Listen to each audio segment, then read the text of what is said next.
A former bricklayer took on a former munitions factory worker and produced the Ring magazine Fight of the Year for 1972. Chris Finnegan won middleweight gold at the 1968 Olympics in Mexico City and turned professional almost immediately afterwards. His career had progressed solidly, and winning the European light heavyweight title in 1971 had made him a contender for the world title. His party-loving life motto of win or lose, drink your booze shouldn't distract from the fact that he was committed to his sport. Bob Foster was finally getting the acclaim his vast talent deserved. 6'3" with awesome power, Foster was avoided for all of his early career. He had to fight for free to get his world title chance against Dick Tiger.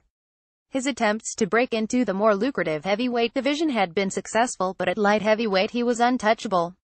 By the time he fought, Finnegan had made 11 successful defenses of his title. Most of them didn't take long. He was expected to win quickly. Finnegan recognized the challenge, describing being in the ring with Foster as like having a loaded gun pointed at your head. One wrong move and the lights go out. The pattern is set from the start. Finnegan is always in motion, doing circuits of the ring while Foster comes forward. In these early rounds, Foster's superior reach seems unbridgeable. How is Finnegan ever going to get inside that rangy jab? The Londoner, however, isn't awed by the champion. He may not be landing much of note, but he's using the ring with intelligence and purpose. In contrast, Foster looks rather plodding and aimless. Halfway through the third comes the first reminder of the danger. Finnegan slips inside and walks straight onto a jolting right hand. He takes another big shot early in the fourth.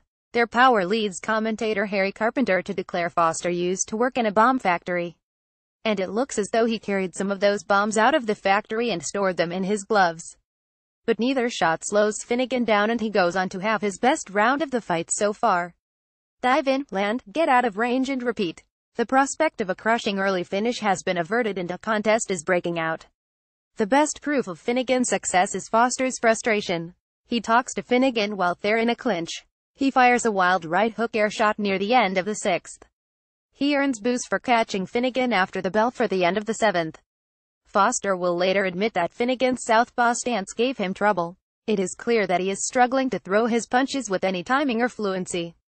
There's a perfect demonstration of this when late in the sixth, Foster gets into range and hesitates, allowing Finnegan to catch him with a straight left. Finnegan is caught hard early in the seventh and responds by opening up. The next few rounds see tactics give way to a tear-up. Finnegan comes out of the exchanges surprisingly well, with his hand speed helping him to land numerous shots. Ominously, however, there's no evidence that he's hurting the champion. The fight settles into a rare lull at the start of the 10th.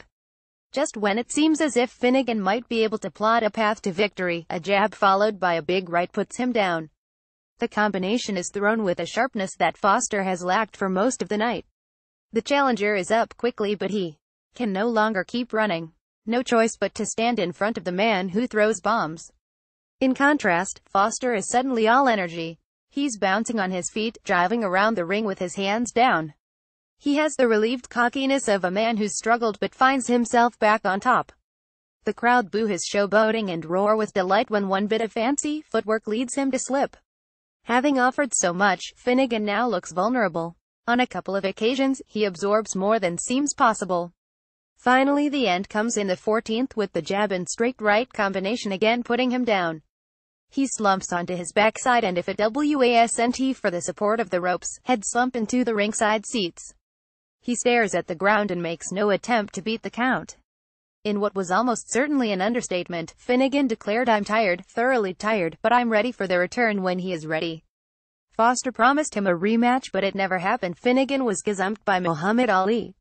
Foster was stopped in the 8th but earned Ali's respect, with the greatest describing him as having the punch of a mule. Finnegan would never fight at the highest level again. Within a year, he had lost his European title and then suffered successive defeats to fellow-bred John Conta. To some extent, we have a lack of adequate preparation to thank for the fight's drama. Foster simply hadn't worked out an effective strategy for fighting southpaws. He admitted that he struggled with trying to throw punches over Finnegan's right-hand jab. Yet Finnegan deserves credit for a performance of nous, skill and guts. For a fighter who spent most his career at a high but not a world-class level, he rose to his greatest challenge. Ultimately, however, the night underlined Foster's greatness. You could run and outfox him for a while, but ultimately the deputy sheriff's power would catch up with you.